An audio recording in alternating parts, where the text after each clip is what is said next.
G'day guys, welcome back to my channel. My name is Wildkard. Thank you for watching the Wildkard Rugby Show. Like, comment, and subscribe. And yes, I would like to take this opportunity to pay my respect to the ANZAC brave men who died defending freedom and democracy. And yeah, so it is ANZAC Day, and this is as good as it gets. Reds versus the Blues at Suncorp Stadium. And yeah, the Blues has a pretty good record in Australia. One loss in the last 5 years. I think it was against the Brumbies in Melbourne in the Super Round. But correct me if I'm wrong. And this last year in this fixture as well, Junkyard Dog came out for the Reds. 3 tries wasn't enough to help the Reds over the line. But tonight, the Reds won pretty comfortably, I would say. 35 points to 21. The Reds won pretty much every aspect of the game. The Blues had Beauden Barrett off the bench 55 minutes in. I felt like maybe they should have got him on the field a little bit earlier. But yeah, they were quickly running out of time. Wasn't able to build enough momentum to catch up to the Reds. And the Reds found some holes in the Blues defense and suddenly pulled away with some very, very impressive performance. Now, let's talk about the details of the game. I thought Liner is absolutely outstanding. His kicking game, scoring 2 tries tonight as well. The kicking game was just, really the upper hand over the Blues for the majority of the match. The Blues was just scrubber kicking, a bit lost with the kicking game, a bit inconsistent with what they wanted to do. Whereas Liner, every time the ball goes to him, he knew exactly whether he needed to go long, whether he needed to go high, and really plays those kicks quite well as well for the Reds. Whereas the Blues are kind of like, you get the ball and they're just like, let's just do something with the kick and hope for the best. Feels like the case for the Blues kicking game. The techniques for the Reds and Blues in terms of line are pretty similar, but I think the Blues more is a little bit better than the Reds.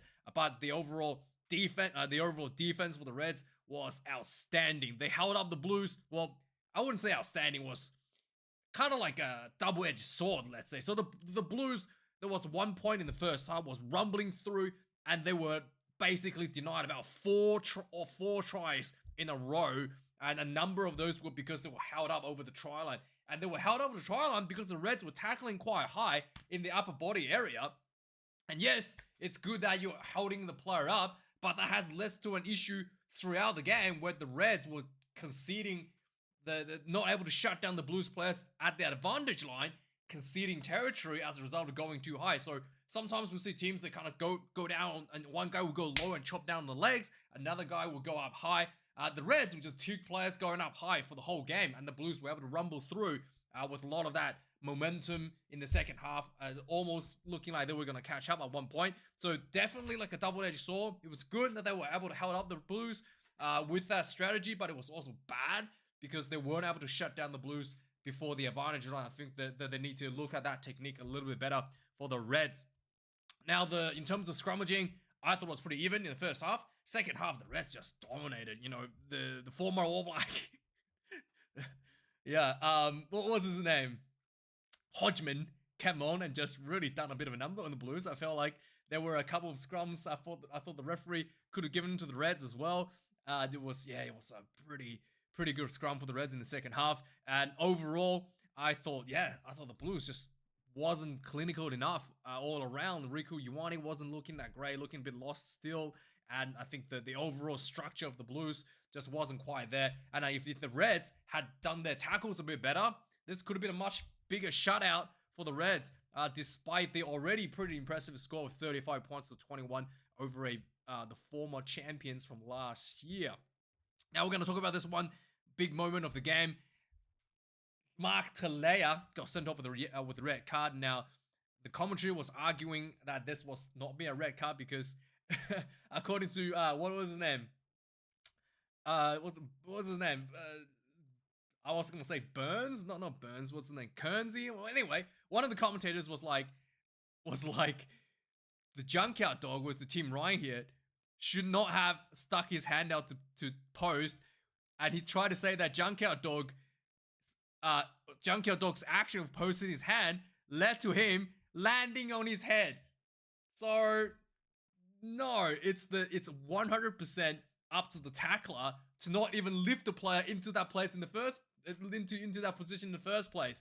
And yes, some people might say, oh, he landed on the shoulder before on the head. It does not matter. I think that even a tackle like this, even if the player lands on the shoulder and never touches their head, should still be a red card, because this is something you could break someone's neck It's really, really dangerous. Just because the neck isn't broken does not mean it's not dangerous. You can, it's like you can't just say, oh, it's not a red card because the player's neck hasn't been broken yet, right? It should be a red card every time someone is landed in similar situations, even if the initial contact is on the shoulder. It's 100% red card. Telea had all the time in the world to safely bring him down, to make this tackle safe. And I think it's 100% correct. And I think sometimes there are some tackles where you will say, the referee will say that you land on the shoulder first, and that's a mitigating factor. It's not a mitigating factor. It's definitely a red card. This is in fact, the same thing with, I think, landing on people's legs. We'll see a lot of people's knee injuries, like the one in Dupont, should be a red card as well, just straight away. 20-minute red card, because again, it's a dangerous play. You can't say, oh, his leg is not broken. It's just a yellow, just a penalty. No, if you land on somebody's leg in a dangerous manner, it should just be red card, even if the player's not injured. You can't justify the threshold for a red card. Can't be like, oh, you ended someone's career, or like you've taken someone injured, you caused an injury for 6 months as the determinant factor. It needs to be before someone gets injured. The red card is coming before someone could get injured, and therefore preventing that from happening altogether. And I think that this is another one of those cases where it should just straight up be red and not really even have to consider like mitigating factors, because it's just so dangerous, lifting someone and power driving someone down. It doesn't matter where they land, and that's just it. Anyway, let's have a look at the stats of the game. 5 tries for the Reds, the Blues 3. 367 run meters for the Reds, 327 for the Blues. So the Blues had a plenty of opportunity to score. Like I said, held up multiple times over the try line. Little knock-ons leading to tries being denied as well. Really disappointing. Vern Cotter looked visibly ill. He looked visibly angry about a lot of the decisions. 20 defenders beaten for the Reds, 15 for the Blues. 4 clean breaks for the Blues. Tackle isn't that great. 14 turnovers conceded against the Red, 11 against the Blues. 146 tackles against the Red, 15 missed tackles. 157 for the Blues. 20 missed tackles, slightly worse for the Blues. And I do think that the Blues had a bit of defensive issues, especially the second half when the reserves came on. There was a lot of disconnected. Like a couple of the Reds' tries were scored because no one really made the tackle. There were just gaps in the defensive line, and it's not a missed tackle if nobody attempted one. So that was definitely a bigger problem than the actual missed tackle count. The Blues defense, 26 kicks in play for the Reds, 26 Blues, 100% conversion, both teams. 808 kick meters to 938. So despite more kick meters, I think the Reds kicking was more proficient. Now, lineouts. Reds 11 lineouts, 0 loss. The Blues 15 lineouts, 4 loss. I thought the Blues, the Reds did a good job disrupting the Blues lineout, but the more was pretty good for the Blues. I thought the Blues were a little bit, it was a little bit inconsistent in the first half. I thought it was better in the second half, but it's a little bit inconsistent to say the least in the first half in the Blues lineout. 8 scrum for the Reds, 0 loss. 6 scrum for the Blues, 1 loss for the Blues. And finally, the penalty count. 9 penalties conceded against the Reds, 7 against the Blues, 1 red card against Telea. That is the end of that. So this might be the last time. Could this be the last time we see Telea? Because he's got 5 rounds left. He could potentially get 5 week, or what? 5 rounds left plus the. Hey, how many? Yeah, this could be the last time we see Mark Telea if he gets a 4 or 5 week suspension from the dangerous tackle. But anyway, let's have a quick recap of the game. So, yes, no penalties are kicking in this game. Really, really good. 3 minutes in, Reds got a penalty, went for the line out, went for the more, got really close. And Michael Liner Jr. Gets the white ball and crashed over Mark Telea. There was a lot of close ball, and then the Liner got the white ball out wide. He just ran through and ran it over Mark Telea for the try. 7 points to nil. 7 minutes in the game. Again, Reds just bang, bang. Already another try on the board. Some nice offloads from the there was a nice little play. The fullback got the ball. He ran through a little gap. Just nice offload to Liner, who was following through next to him.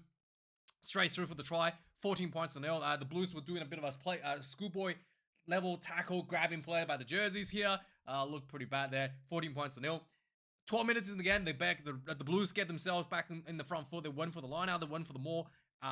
Eklund looked like he scored, but no, it was deemed that the maul was broken out, and it was considered obstruction.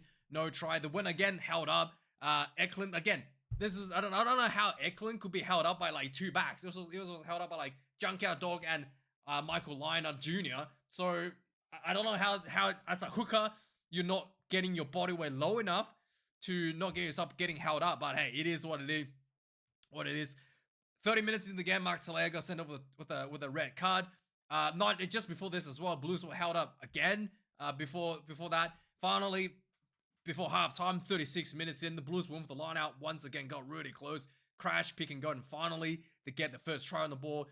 Eklund goes over for the try. He reached it down over the try line, and there was another like TMO review, but it was the case that he scored. Halftime score 14 points to 7. Second half starts. The Blues piling in, lots of pick and go, and then there was called, and it looked like the Tarval scored, and it was called back for a knock on leading into it. This was really far back, like all the way back halfway leading into it. I think they need to change the law on that, because literally like 2-3 minutes has been played since this knock on happened, but according to the law, they are indeed allowed to go back all the way till the last time the ball was exchanged, which was where this incident happened, to check if the try was scored legally. And and this was called a no try.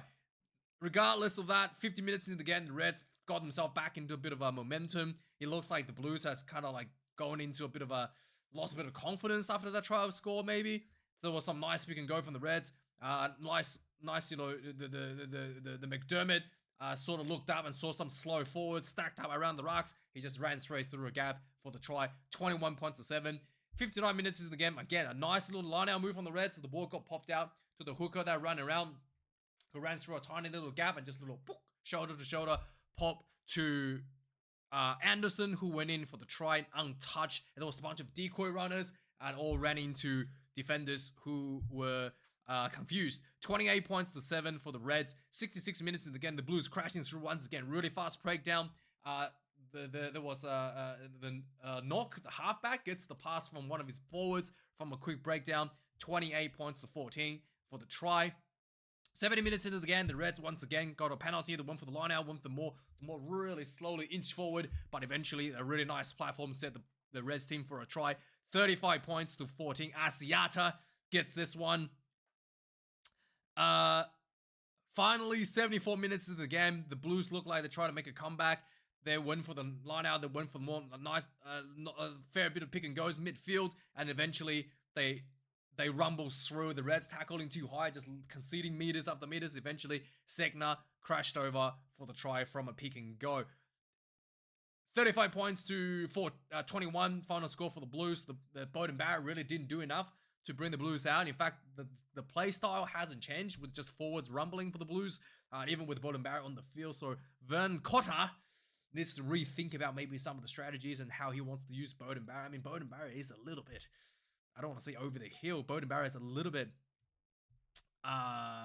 it's a little bit, hasn't really delivered for the Blues for quite some time now. So it's a little bit of a conundrum of how they wanted to use him and how sort of strategy he can deliver given the player that are around him. So yeah, something for Vern Cotter to consider. A good win for the Reds, and thanks for watching. Like, comment, subscribe, and I'll see you guys later for more reviews. Cheers.